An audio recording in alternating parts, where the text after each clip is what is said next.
también gritarás ¡Yes! Con bono de $2,000 y con programa de mantenimiento por 2 años para las poderosas pickups Jeep Gladiator y Ram 1500.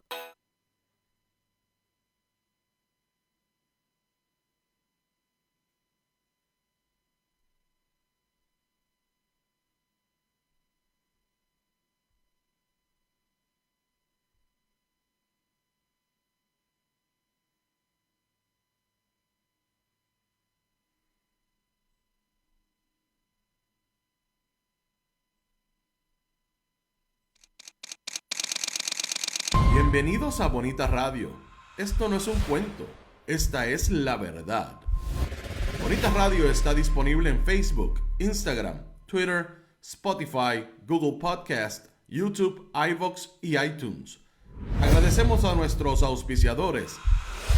RAM, la fuerza del trabajo. Cooperativa Seno Gandía, solidez y futuro. Y Buen Vecino Café. Nuestras transmisiones son viables también gracias al apoyo de ustedes. Pueden enviar sus donativos accediendo a bonitaradio.net. Allí podrán realizar su aportación a través de PayPal o tarjetas de crédito. También pueden realizar su donativo por ATH Móvil Negocios a la Fundación Periodismo 21. O pueden enviar un cheque o giro postal a PMB número 284, P.O. Box 194000, San Juan, Puerto Rico, 00919-4000. Bonita Radio. Esto no es un cuento. Esta es la verdad.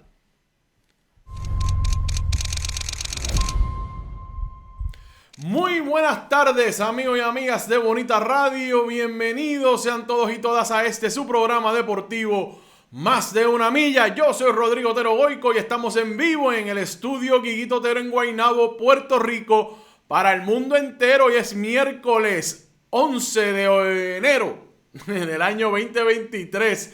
No hay otro mes, es el primero, enero del 2023. Son las 6:06 de la tarde. Carmen Enita Acevedo y Brenda Reyes Tomasini les trajeron ese análisis de estrategia de comunicación estratégica a las 5 de la tarde. En Qué Palo es noticia. Así es que si no lo vio, no se ocupe. Recuerde que estamos en YouTube, iVoox, iTunes, Spotify, Google Podcast. Además de aquí en Facebook, que todo está en perpetuidad. Lo puede ir a buscar.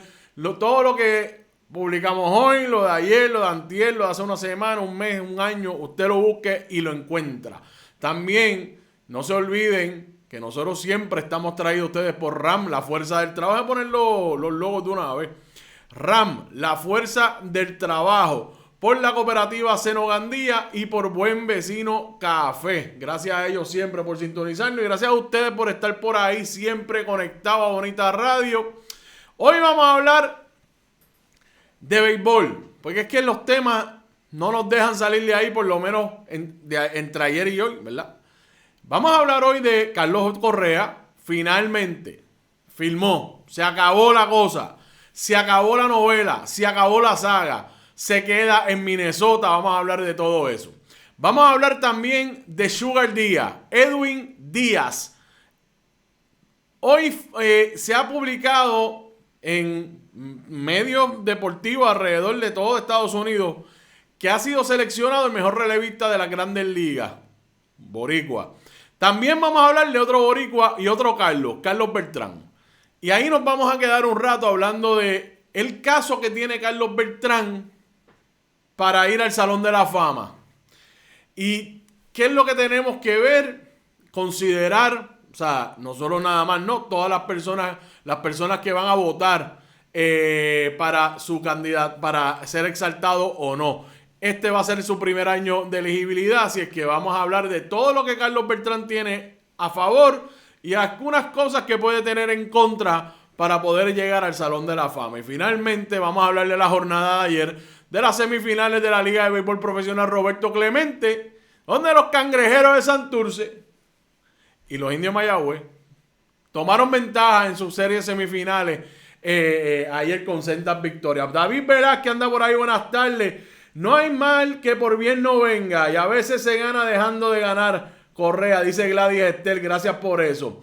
Vamos a hablar de Carlos Correa. Hoy tenemos que hablar de Carlos Correa, pero yo les prometo que después de hoy No hablaremos más de Carlos Correa, salvo que pase algo, tú sabes, fuera de lo planificado, hasta que comience la Copa del Mundo, ¿verdad? Espero hablar de Carlos Correa también en las semanas o meses antes de empezar el Clásico Mundial, de que va a estar disponible, de que va a jugar, de que va a estar todo bien. Eso esperemos que siempre esté ahí. Carlos Correa en esa intermedia con Lindor en esa Copa del Mundo. Siempre.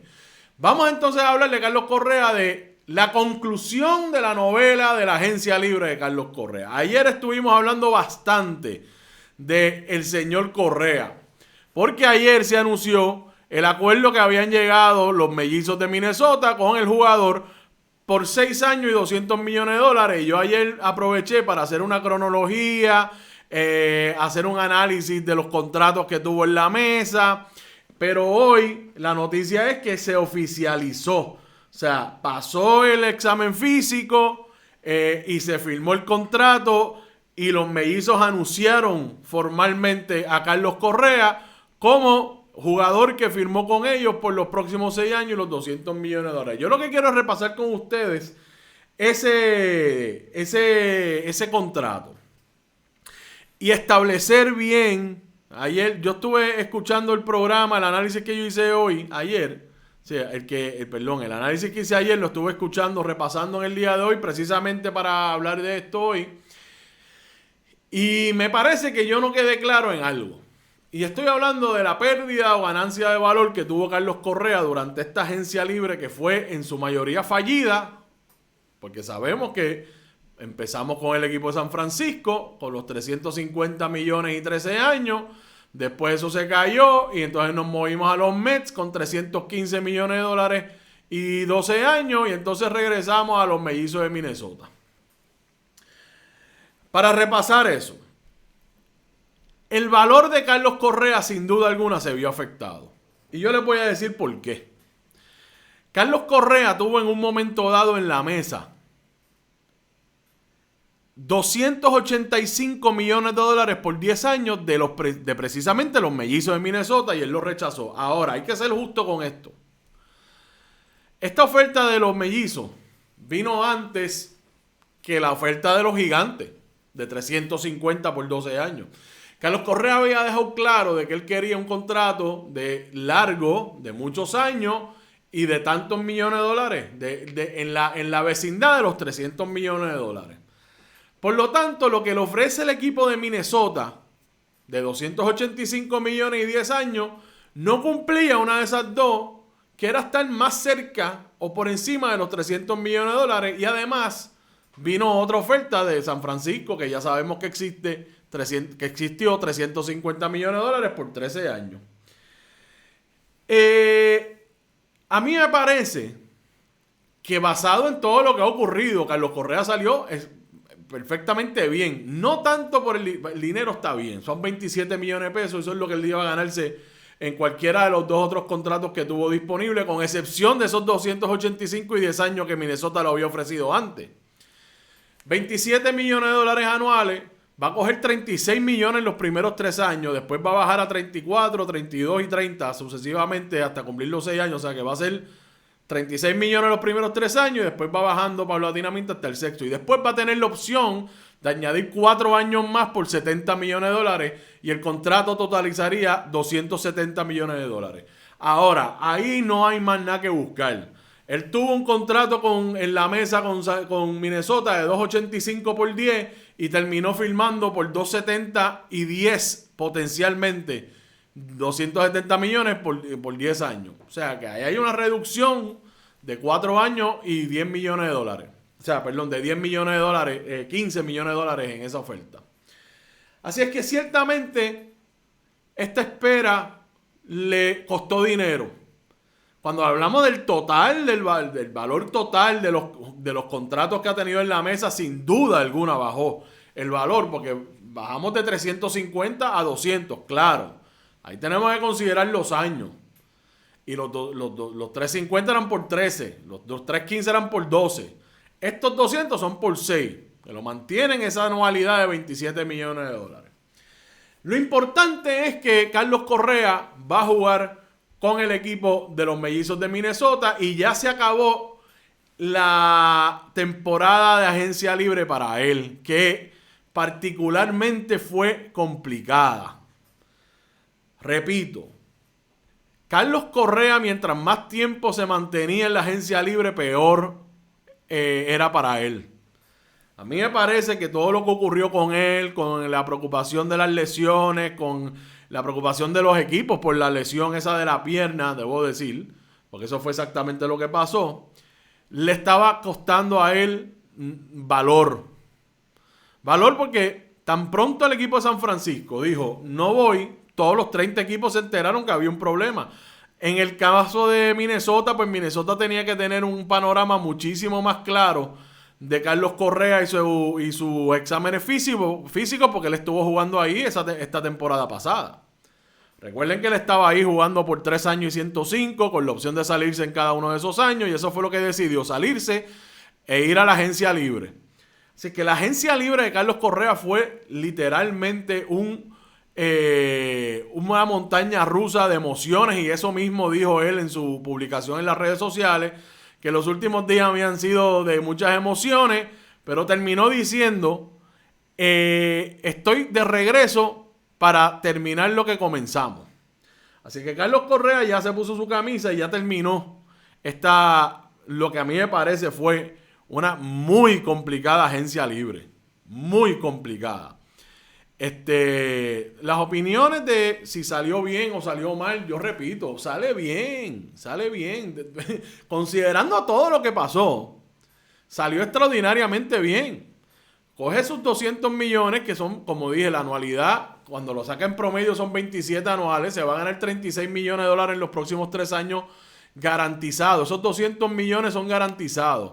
Los próximos 70 millones y 4 años, pues tienen algunas condiciones para que sean garantizados, mientras tanto no son garantizados.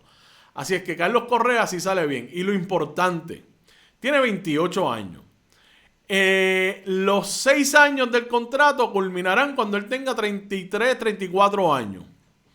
Y eso, si no pasa nada, en términos de lesiones, Carlos Correa estaría más o menos en la mejor parte de su carrera, en términos de productividad. O sea, que él va a tener la oportunidad de considerar esos próximos 4 años adicionales y esos 70 millones, o inclusive podría a lo mejor estar en la posición de buscar un poquito más de dinero en otro lado, o bastante más dinero. 34, 33, 34 años no es mucho, particularmente hoy en día. Así que Carlos Correa yo creo que sale bien, aún sin la debacle que hubo en esta agencia libre para él. Minnesota, 6 años, 200 millones de dólares. Carlos Correa oficializó eso, firmó, estampó su firma en ese contrato. Así que se queda en el equipo de Minnesota. Y quiero hablarle del equipo de Minnesota un segundo. Gladys Esther dice, la marca de su lesión le seguirá por el resto de su vida como pelotero. Gladys, gracias por eso. Yo tengo un problema con esa lesión. Y evidentemente los equipos de Nueva York y San Francisco también. Pero el problema que yo tengo con todo lo que ha ocurrido, y esa lesión particularmente, es que, como hemos dicho varias veces, esa es la única lesión que él ha tenido que no lo ha enviado a la lista de lesionados. Y esto fue una lesión que tuvo cuando estaba en las ligas menores, antes de subir a Grandes Ligas, tuvo su operación, le pusieron la placa. Hay muchos rumores o mucho rum de cuál es el problema con la pierna. Realmente esa pierna no le ha dado problema, más allá de la temporada pasada que tuvo un deslizamiento, que sintió como una vibración, que él mismo lo dijo, pero fuera de eso no le ha dado problema, que lo ha enviado a la lista de lesionados. Repito, puede ser lo de la pierna estrictamente. Y que los equipos, lo que yo estaba diciendo ayer, y los equipos lo que han dicho es, yo no quiero arriesgar el dinero y el tiempo, porque mis médicos y la evaluación que hemos hecho nos ponen en un riesgo muy alto en esta cantidad de años. Por eso es que los Mets bajan y le ofrecen los 6 años, pero le ofrecen 157 millones de dólares. Y ahí es que viene Minnesota y le dice, mira, yo te ofrezco los 200 garantizados, igual que los Mets, porque los Mets le estaban garantizando 6 años y 157.7, si no me equivoco. Y ahí es que viene Minnesota y le digo, no, yo te garantizo los 6 años, pero te doy 200 y te doy $8 millones por firmar. Y ese bono de firmar, el signing bonus, como le dicen, yo estoy seguro que los otros equipos también los incluían.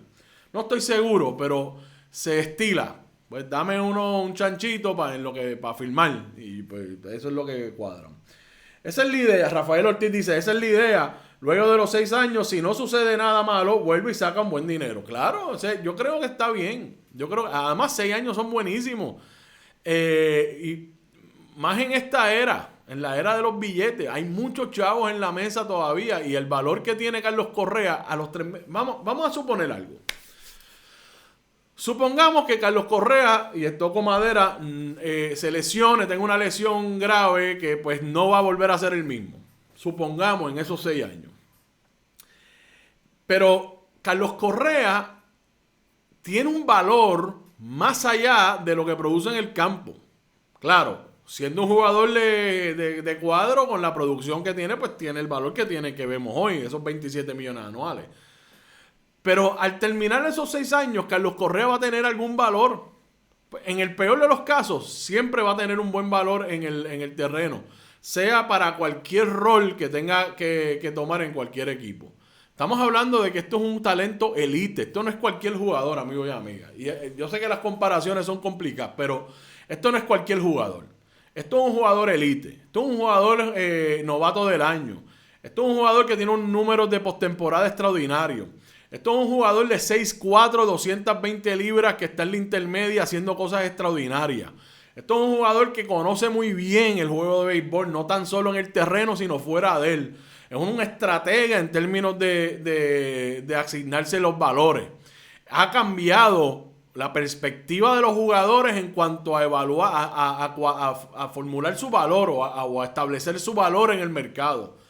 Diciendo, esto es lo que hay que mirar, no tanto lo que están diciendo los equipos. O sea, estamos hablando de Carlos Correa, es un talento elite que conoce muy bien lo que tiene entre manos. Si es que Carlos Correa dentro de 6 años va a estar en una buena posición para seguir su carrera hasta donde lo permita, o sea, su salud y lo permita su producción. Historial de contratos a largo plazo no fue favorable, plus el aspecto de la lesión le afectó. Sin duda, porque es que hay algo que Luis Rodríguez Mayoral, el periodista Luis Rodríguez Mayoral, publicó en sus redes sociales en el día de ayer, antes de que anunciaran lo de Minnesota. Y es el aspecto de los robos de base. Robo de base de Carlos Correa ha disminuido, pero también ha habido una disminución en las Grandes Ligas en general considerable. Después de esa lesión en el 2014, que fue de hecho deslizándose en una base, el riesgo que ha asumido Carlos Correa en hacer ese tipo de jugada ha disminuido, sin duda alguna. Pero repetimos que no ha sido una razón para ir a la lista de lesionados. Lo de la pierna le afectó por el riesgo versus tiempo. Riesgo versus tiempo. Aquí el problema era los años. No tanto así la lesión per se, sino cómo esa lesión podría afectar este contrato dentro de X años. Tiempo, dinero y riesgo. Eso es todo. Quiero hablar de los mellizos de Minnesota un momento para que ustedes vean más o menos cómo va a lucir esa alineación en esta próxima temporada. La alineación de los mellizos proyectada, esto no es oficial, esto es extraoficial, proyectada es boricuas. Vamos a empezar con la primera base, Luis Arraez, el venezolano Luis Arraez, que batió .316 el año pasado y fue el líder de la Liga Americana. En la segunda base se proyecta que va a estar Jorge Polanco, dominicano, batió .235 con 16 jonrones. En la tercera base de Manatí, Puerto Rico, José Miranda, batió .268 con 15 jonrones y 25 dobles. En el Ciore, Carlos Correa, de Santa Isabel, Puerto Rico, 2.91 su promedio el año pasado, 22 jonrones, 64 empujadas. En la receptoría, Cristian Vázquez, de Bayamón, 2.82 su promedio con Boston y batió .250 con los campeones Astros de Houston. También Cristian Vázquez va a estar allí. En el jardín derecho, Max Kepler, de Alemania, 2.27 batió, 43 empujadas. En el centrofield, Byron Buxton, de Georgia, batió .224 con 28 jonrones y 51 empujadas. En el jardín izquierdo firmaron este año a Joey Gallo, que es de Nevada, que estuvo jugando con los Dodgers y con los Yankees, pero ha tenido una mala racha en los últimos años. Vamos a ver cómo luce esta temporada. Y en el bateador designado, Nick Gordon de Florida, que batió 2.72. En el bullpen están los boricuas Jorge López, que es de Cagua, y Giovanni Morán de Mayagüez. Si es que este equipo de Minnesota, si usted quería ver a Carlos Correa en Nueva York por la cantidad de boricuas y todo, pues quede claro que en Minnesota también hay un corillo de boricuas que van a estar ahí jugando junto a Carlos Correa. Así es que ponga eso en la nevera para que quede claro. Así es que estamos entusiasmados de que empiece esta temporada y ver cómo ese equipo en Minnesota ahora trabaja. Yo les dije ayer, no hicieron los playoffs, llegaron terceros en la división central, aunque estuvieron adelante la mayor parte de la temporada, o buena parte de ella. Estuvieron primeros en esa división. La adición de Cristian Vázquez a la receptoría, sin duda alguna, es una ganancia para ese equipo. El que Carlos Correa haya regresado, pues claro que sí, eso es un jugador franquicia, usted me sigue. Así es que luce bien ese equipo de Minnesota al momento. Vamos a ver qué más añaden y qué piezas, qué combinaciones tienen. Pero en términos de boricua hay para escoger en esa alineación, así es que pónganlo en la nevera. Ese argumento de los equipos involucrados en las negociaciones es injusto. Han utilizado esa vieja lesión para no pagar lo que merece Correa, a pesar de que saben que no le ha causado problema alguno. David, yo he explorado la posibilidad de que están mirando otras cosas más allá de la lesión. Y una de las cosas que pensé era precisamente lo vocal que ha sido Carlos Correa en señalar que la manera de evaluar el valor de un jugador debe ser por lo que dicen el winning replacement. Se llama winning as replacement, algo así se llama, el WAR.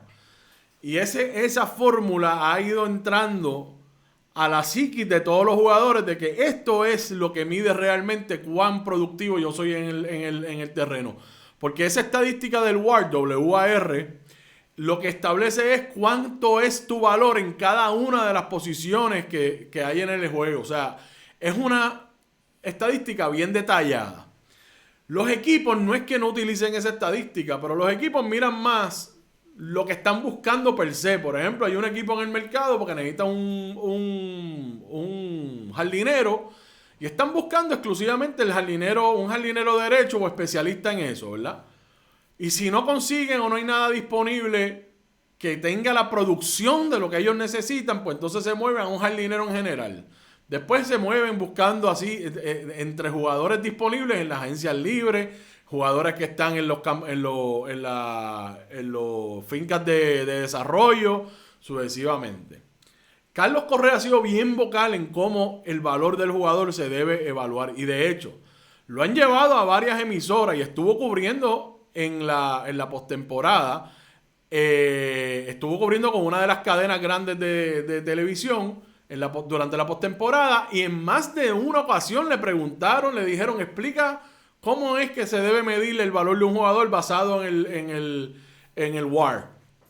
Y Carlos Correa se paraba a explicar por qué esa es la estadística que los jugadores tienen que enfocarse. O sea que ha sido muy vocal en eso. Y yo, David, te tengo que decir que exploré en algún momento dado.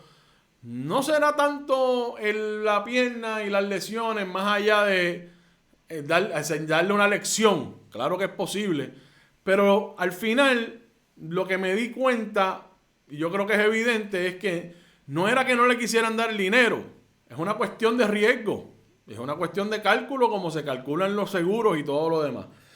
Pero no se puede descartar cuál es la percepción de los 30 dueños con jugadores como Carlos Correa en términos de su manera de expresarse y de señalar las cosas como él las ve. No hay duda. Rafael Ortiz dice que Kepler, Buxton, Polanco tuvieron temporadas con lesiones y flojas. Si el picheo responde en especiales relevos peligrosos. Ciertamente. Esos tres jugadores que menciona Rafael Ortiz sí tuvieron problemas de lesiones. Minnesota estuvo jugando bastante bien, excepto cuando caían en esos momentos de que no tenían el cuadro completo.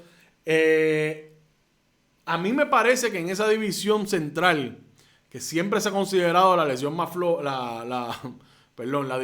floja, Minnesota tiene una buena oportunidad. Y más si se mantiene esa alineación más o menos intacta, con excepción de Joey Gallo, con excepción de Christian Vázquez, que se unen, que ciertamente son ganancias, por lo menos del punto de vista de Christian Vázquez va a ser una ganancia, y eso sería extraordinario para ese grupo de lanzadores que va a estar allí, un jugador como Christian Vázquez. Así que sí, hay que velar ese equipo de Minnesota. Es una pena que estén en la misma liga que están los Yankees de Nueva York, sin duda alguna, pero nadie es perfecto, me sigue, nadie es perfecto. Bueno, vamos a pasar de tema. Vamos a hablar de Sugar Díaz. Vamos a hablarle de un puertorriqueño a otro, Edwin Sugar Díaz. ¿Y por qué vamos a hablar de Sugar Díaz hoy? Porque el MLB Network, o la cadena de televisión de las Grandes Ligas, ha seleccionado a Edwin Díaz como el mejor relevista de las Grandes Ligas. El mejor relevista de las Grandes Ligas. Hay fiebre de Sugar Díaz desde hace tiempo. De hecho, cuando usted tiene un jugador que tiene su propia música de salida, como los luchadores de la WWE, que tienen su propia música y cosas, así es Sugar Díaz. Como hacía Mariano Rivera cuando salía con la música de Metallica, Enter Sandman. Así es que es Sugar Díaz. Tiene su música, se paraliza el estadio, es todo un espectáculo ver a Sugar Díaz entrar. Sabemos el carisma que tiene Sugar Díaz, lo vimos en el Clásico Mundial de Béisbol, de la manera que cerraba los juegos. Sabemos que le gusta los retos, sabemos que entra a esa loma y le gusta intimidar a sus oponentes. Todo eso suma a un jugador que es atractivo a la televisión, a los medios. Sugar Díaz ha aprovechado las habilidades y el trabajo que ha puesto en su juego para estar en la posición que está hoy, siendo el mejor relevista de las Grandes Ligas, y los Mets de Nueva York lo premiaron este año con una extensión de contrato de 5 años y $102 millones. Así es que Sugar Díaz, ¿por qué ha sido seleccionado el mejor relevista de las Grandes Ligas? Pues miren, él terminó con una efectividad de 1.31. Terminó con un WHIP. El WHIP es Walks plus Hits per Inning Pitched, o envasado más hits por entrada lanzada, de 0.81. Permitió solamente 3 jonrones. Envasó solamente a 18 jugadores. Ponchó a 118 de esos jugadores que enfrentó. Estas estadísticas son extraordinarias.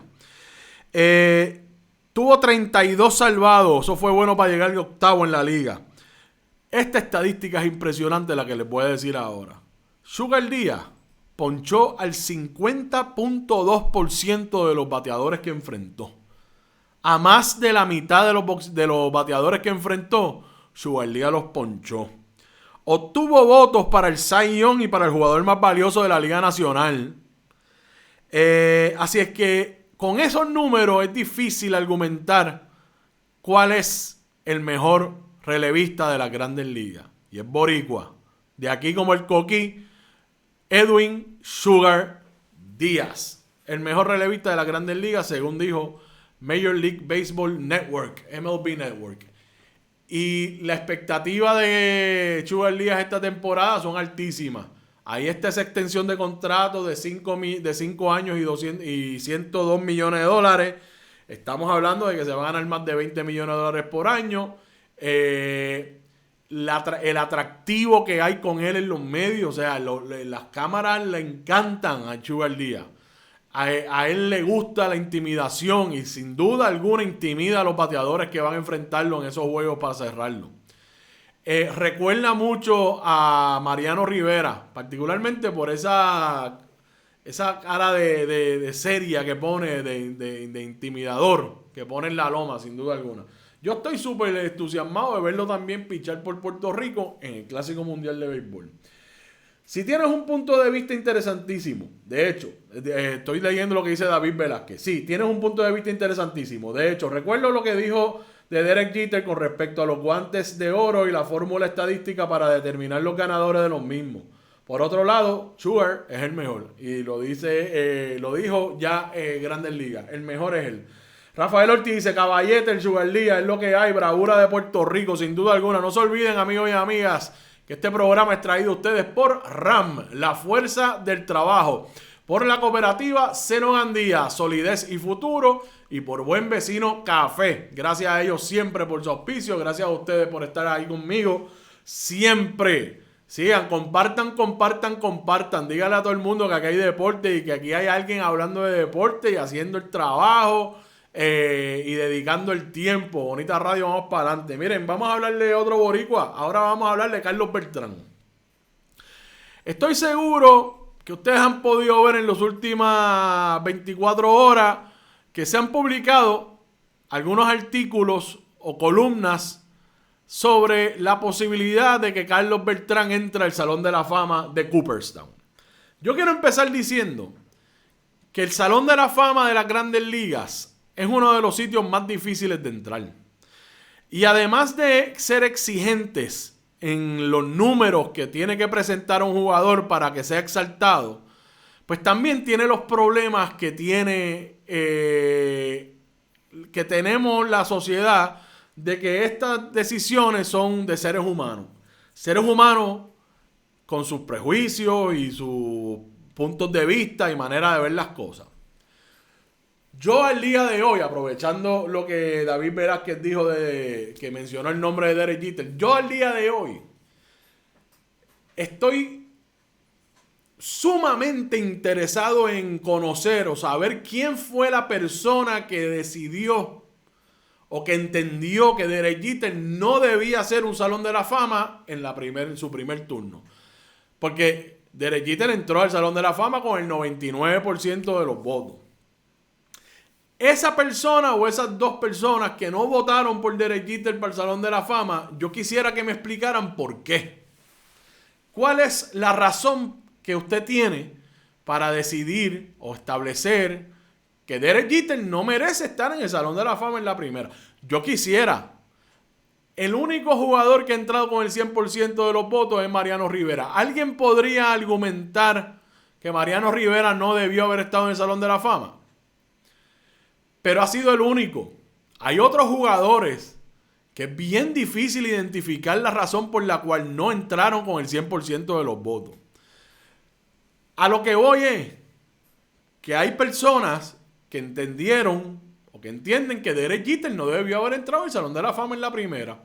Si queremos mirarlo entonces hacia puertorriqueños, vamos a hablar de Iván Rodríguez o vamos a hablar de Roberto Alomar. Roberto Alomar, hay pocas personas que pueden argumentar que Roberto no debió haber estado en el Salón de la Fama en su primera oportunidad. Total, es catalogado como el mejor segunda base que ha visto el béisbol. Pero Roberto Alomar tuvo una situación en un juego donde tuvo una discusión con un árbitro y lo escupió. Y ahí, pues esa puede ser la razón que esas personas decidieron no darle el voto a Roberto Alomar para estar en el Salón de la Fama. Pero podemos buscar otros jugadores que no sacaron el 100% de los votos. No sacaron el 100%. Y cuando usted mira las estadísticas, usted dice, pero ¿cómo es posible que alguien no vea lo que yo estoy viendo? Pues claro, porque hay distintas interpretaciones, hay distintos puntos de vista y además están los prejuicios que todos cargamos. Puede ser. Pero entonces vamos a movernos a Carlos Beltrán. Y yo quiero, con ustedes, déjame poner por acá, porque es por acá, ahora sí. Yo quiero hablarle de Carlos Beltrán. David Velázquez dice que lo de Roberto Alomar fue una canallada revestida de prejuicio. Exacto, eso es lo que yo estoy diciendo. Vamos a hablar de Carlos Beltrán. Ok, Carlos Beltrán va a ser elegible para el Salón de la Fama este año. Y yo quiero entrar en la discusión de los argumentos a favor y en contra. Y yo quiero empezar con los argumentos que puede tener en contra. Y después vamos a hablar de los argumentos que puede tener a favor. O que tiene a favor. Los argumentos en contra es que no tiene 3,000 hits.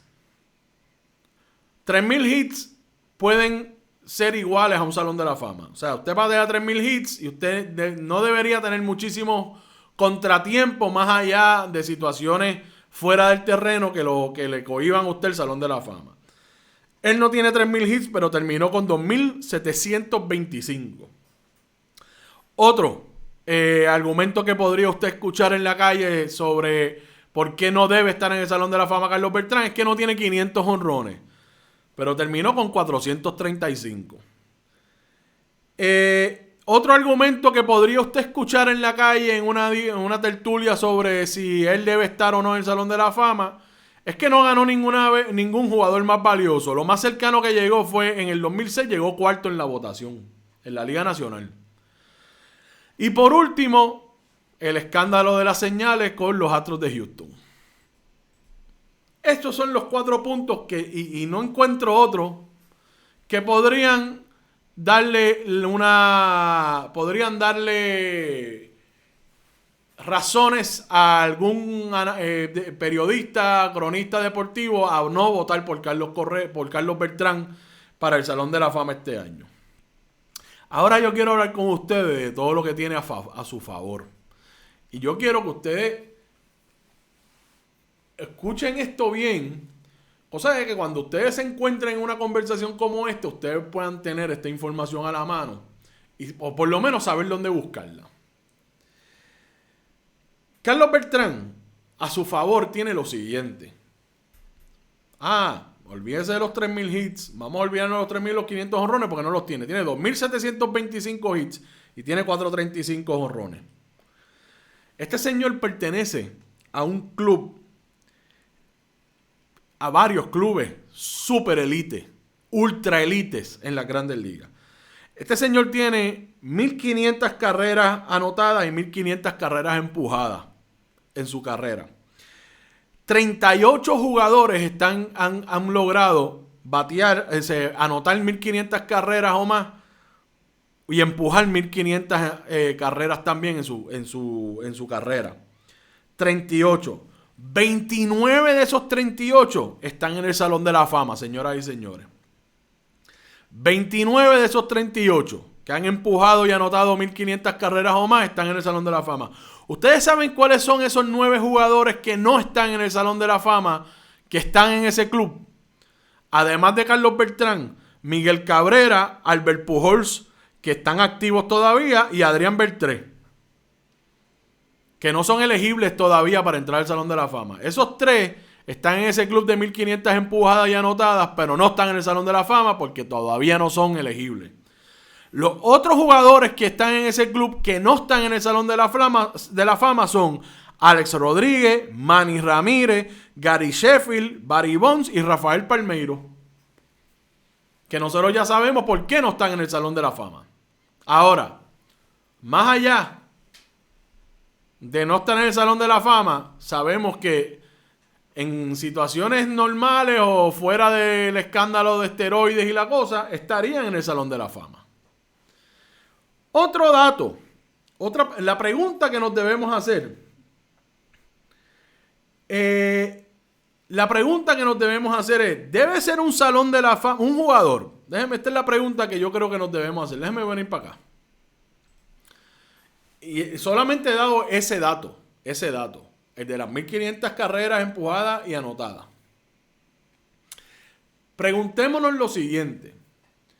Un jugador debe estar en el Salón de la Fama si produjo más de 3.000 carreras en su carrera. O sea, produjo 3.000 carreras o más, porque anotó 1.500 o más y empujó 1.500. O sea que él produjo más de 3.000 carreras. Esa es la pregunta que se debe hacer basado en ese dato del club de los 1.500. Pero ahí no acaban los datos, las estadísticas de Carlos Beltrán. Las estadísticas de Carlos Beltrán continúan. Y esta estadística es rarísima. Hay un club en las Grandes Ligas que sí es muchísimo más elite que el que les dije anteriormente. Se llama el club de los 500, 400 y 300. ¿De qué estamos hablando? El club de los jugadores que dieron 500 dobles, 400 jonrones y 300 bases robadas. Ese club, hay solamente 5 jugadores en ese club en las Grandes Ligas. Rafael Ortiz dice, le leo ahora lo que dijo Rafael Ortiz. Rodrigo, el cuarto punto, lo del robo de señales, sí me tiene por el techo. Eso siempre ha pasado. Se nota de las personas que lo indican, están prejuiciados. Excelente punto. Pero usted sabe, señor Rafael Ortiz, que se van a agarrar de eso los que entienden que no debe estar en el Salón de la Fama. O que no debe entrar en la primera oportunidad, claro. Lo de robo de señales lo hemos hablado de aquí hasta la saciedad. Es algo que se da todos los días, ciertamente, como dice Rafael. El problema que tuvieron los Astros de Houston fue usar la tecnología a su favor para hacer ese trabajo de las señales. Parte del juego es descifrar lo que el otro equipo está haciendo.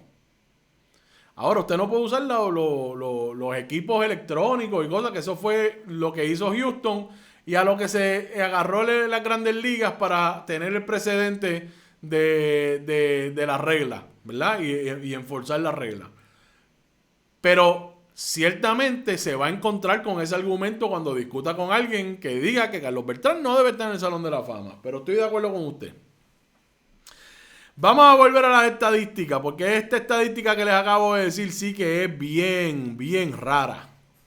Rara en el sentido de que hay bien pocas personas en ella. 5 jugadores en la historia han bateado 500 dobles, 400 jonrones y se han robado 300 bases. Uno de ellos es Carlos Beltrán. Que mira, batió 565 dobles, 435 jonrones y se robó 312 bases. ¿Ustedes saben quiénes son los otros jugadores que están en esa lista?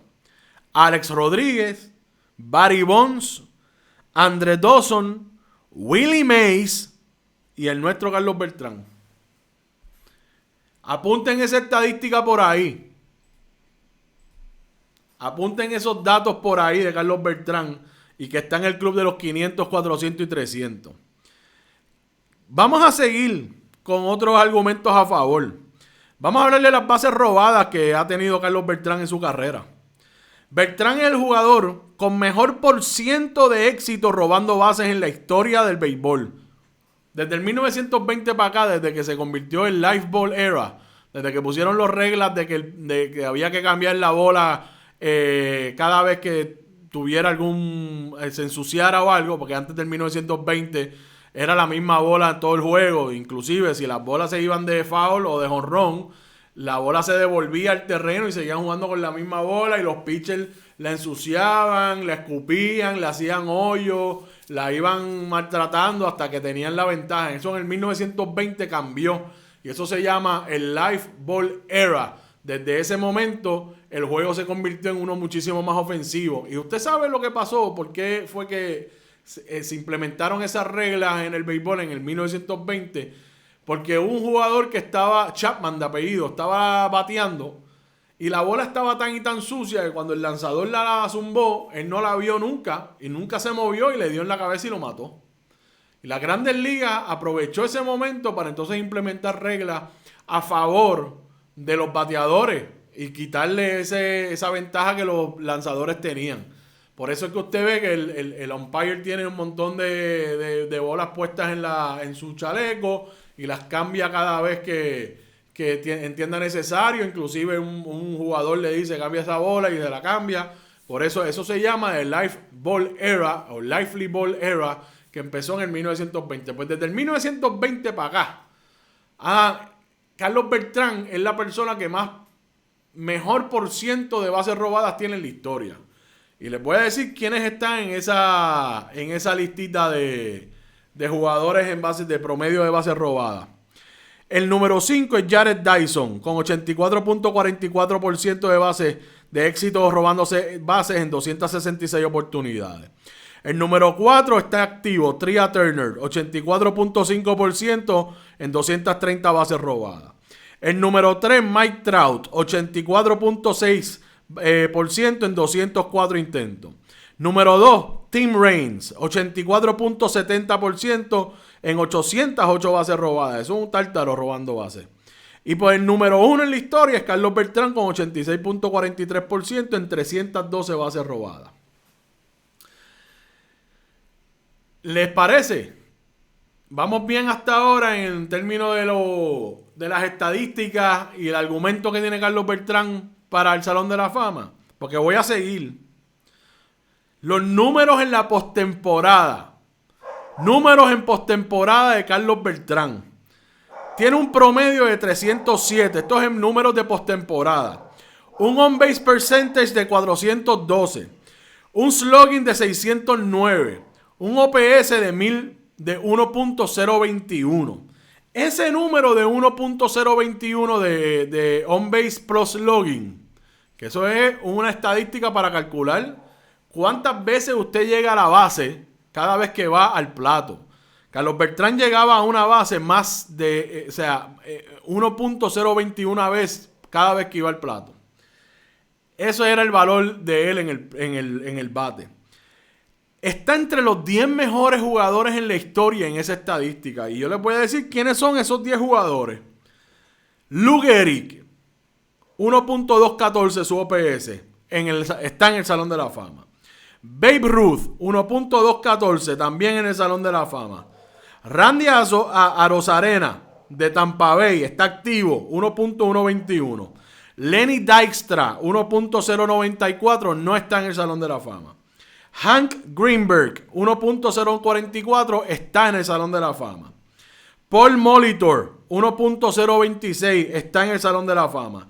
George Brett, también en el Salón de la Fama, tuvo 1.023. Carlos Beltrán, 1.021, no está en el Salón de la Fama porque es elegible este año.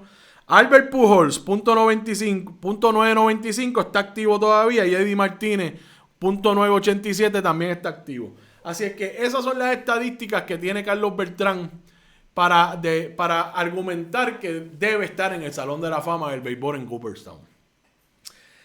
Este señor, en el club de los 500, 400 y 300, este señor, 1.500 carreras anotadas, 1.500 carreras empujadas en su carrera. Este señor es el mejor por ciento de robándose las bases. Este señor tiene uno de los mejores 10 OPS en la historia de la postemporada. Y además tiene 2.725 hits y tiene 435 jonrones conectados. Yo no creo que haya ningún obstáculo más allá de lo que estamos hablando, y que de hecho David Velázquez a mí también me disgusta sobremanera el argumento de robo de señales, pero anótelo por ahí, ponlo en la nevera, que eso viene, eso va a complicar las cosas, aunque no debería.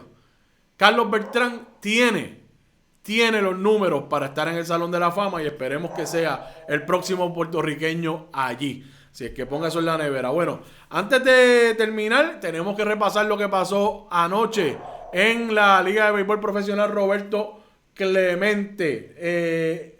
Déjame volver por acá porque Rafael Ortiz, ese análisis sobre lo de Carlos Beltrán, deberías hacer un clip sobre eso para enviarlo a los haters de Beltrán. Es caballete. Lo voy a considerar, sin duda alguna. Bueno, ayer hubo 2 jueguitos, la tercera jornada de la Liga de Béisbol Profesional Roberto Clemente, los juegos de semifinal. El primer jueguito que vamos a hablar son los Indios de Mayagüez. Le dieron lo suyo a los Criollos de Cagua. En Cagua, 6-1 la victoria de los Indios sobre los Criollos. Blaine Cream de los Indios, con 2 empujadas y una carrera anotada, dio un doble en el juego. También Jeremy Rivera dio un doble con una empujada y 2 carreras anotadas. Chávez Young se fue con una empujada, también dio un doble en esa victoria de los Indios de Mayagüez sobre el equipo de los Criollos. 8 de los 9 bateadores de los indios batearon al menos un hit. Por el equipo de los Indios, Daryl Thompson lanzó 7 entradas, permitió solamente 3 hits, una carrera y ponchó a 7. Los relevistas Carlos Francisco y Chávez Fernández poncharon a 4 bateadores cada uno, así que los indios poncharon a 11 criollos en ese juego ayer. Por el equipo de Cagua, Abimael Machín se fue de 3-2 con una carrera empujada. El equipo de Cagua solamente conectó 5 imparables en este juego de ayer. Los indios ahora tienen ventaja de 2-1 sobre los criollos. El otro juego que hubo fue los Cangrejeros de Santurce. No van a perder. Los Cangrejeros de Santurce 4-3 en 12 entradas a los Gigantes de Carolina. Ayer eso fue en el Roberto Clemente Walker de Carolina. Jack López empujó el empate en la 9ª entrada. En la 12ª entrada, Jack López en la 9ª empató el juego. Y entonces en la 12ª entrada, Alejandro de Asa dio un sencillo que empujó a Magnesio Sierra para tomar la ventaja 4-3 y el equipo de Santurce entonces cerró el juego en la 12ª entrada para tomar ventaja también 2-1 sobre el equipo de los Gigantes de Carolina. Así es que ambas series están 2-1 a favor de los Indios y a favor de los Cangrejeros de Santurce. Ahí lo tienen en pantalla. Y hoy, desde las 7:10 de la noche, dentro de 15 minutos, los Indios de Mayagüez reciben a los Criollos de Cagua. Ese juego va a ser por Guapa Deportes. Y los Gigantes de Carolina van a visitar a los Cangrejeros de Santurce en el estadio Irán Bithorn. También a las 7:10 de la noche. Ese juego lo pueden ver por R1 Live. También lo pueden buscar por las redes sociales de la Liga de Béisbol Profesional Roberto Clemente. Rafael Ortiz dice: gracias, Rodrigo, por considerar la idea. Salud y bendiciones y éxito. Vamos para adelante. Vamos para adelante. Bueno, hemos hablado mucho de béisbol estos últimos 2 días, pero les prometo que ya este tema, pues, cada vez, ya estamos entrando a la temporada de voleibol. Voleibol femenino empieza el mes que viene. Ahorita voy a grabar ahí con Frankie Nazario Creccioni hablando de la NFL para tenerle ese análisis este fin de semana, antes de este fin de semana. Así es que vamos a hablar también, entrevisté a Lili Rojas, apoderada de las Pinky de Corozal, de cara a esa temporada nueva del voleibol superior, y ya la semana que viene vamos para adelante. Así es que ya lo saben. Nada, gracias a todos ustedes, gracias a María Rodríguez Caló, que ahí puso los cangrejos y los corazones, porque ella es cangrejera como yo. No es yankee, ella lo ha dejado claro, ¿verdad? Pero cangrejera sí lo es. Bueno, me voy. Nos vemos entonces mañana. Un abrazo grande a todos y todas. Buen provecho. Que descansen. Chao. Bonita Radio. Esto no es un cuento. Esta es la verdad. Este programa fue traído a ustedes por RAM, la fuerza del trabajo. Cooperativa Seno Gandía, solidez y futuro. Y Buen Vecino Café. Y no olvide que puedes realizar sus donaciones a través de ATH Móvil en la sección de negocios como Fundación Periodismo 21. O puede acceder a nuestra página de internet bonitaradio.net y donar a través de PayPal o tarjetas de crédito. También puede enviar cheques o giros postales a nombre de la Fundación Periodismo Siglo XXI, PMB 284, P.O. Box 194000, San Juan, Puerto Rico 00919-4000. Bonita Radio, esto no es un cuento, esta es la verdad.